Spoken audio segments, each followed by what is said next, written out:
দিল্লিতে সার্কাস চালাচ্ছে তৃণমূল, এমনই মন্তব্য করে তৃণমূল নেতাদের তীব্র কটাক্ষ করলেন অধীর চৌধুরী। মঙ্গলবার জেলা কংগ্রেস কার্যালয়ে সাংবাদিক বৈঠকে অধীর চৌধুরী বলেন, তৃণমূলের নেতারা শুধুমাত্রই নিজেদের পদের জন্য, নিজেদের সুবিধার জন্য বিজেপির কাছে আত্মসমর্পণ করেছে, যা একটি বড় সড় সার্কাস ছাড়া আর কিছুই নয়।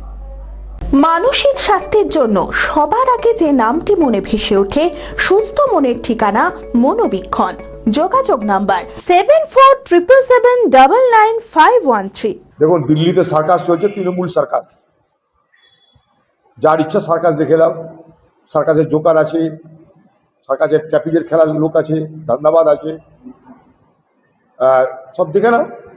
বাংলা থেকে গিয়ে একটা জিনিস প্রমাণ করে দিল এখানকার তৃণমূলের নেতারা, যে বাঙালি কাঙ্গালি হয়, এটা প্রমাণ করে দিল।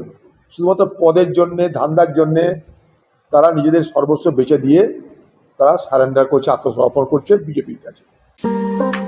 জেড একাডেমি গত 3 বছর সাফল্যের পর চতুর্থ বছরের পথ চলা।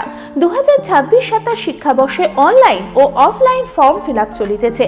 আমাদের সুবিধা ডিজিটাল ক্লাসরুম, 24 আওয়ার্স সিসিটিভি, ছেলে ও মেয়েদের পৃথক ক্লাসরুম ও হোস্টেল, নিয়মিত DDP, problem solving and doubt clearing class, কলকাতার অভিজ্ঞ শিক্ষক মন্ডলী, স্বাস্থ্যসম্মত রুচিশীল খাবার, নিট বেসিস পড়াশোনা, কালচারাল অ্যাক্টিভিটি, গেস্ট টিচার দ্বারা মোটিভেশন ক্লাস, সবুজে ঘেরা পরিবেশে 24 ঘন্টা বিশুদ্ধ জল ও বিদ্যুৎ পরিষেবা। টার্গেট নিট 2027, অ্যাডমিশন টেস্ট আগামী 5 এপ্রিল 2026।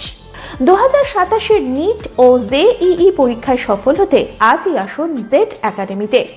বিশদে জানতে যোগাযোগ করুন। ঠিকানা জেড একাডেমি, সারকাছি রামকৃষ্ণ মিশনের সন্নিকটে, বহরমপুর, মুর্শিদাবাদ।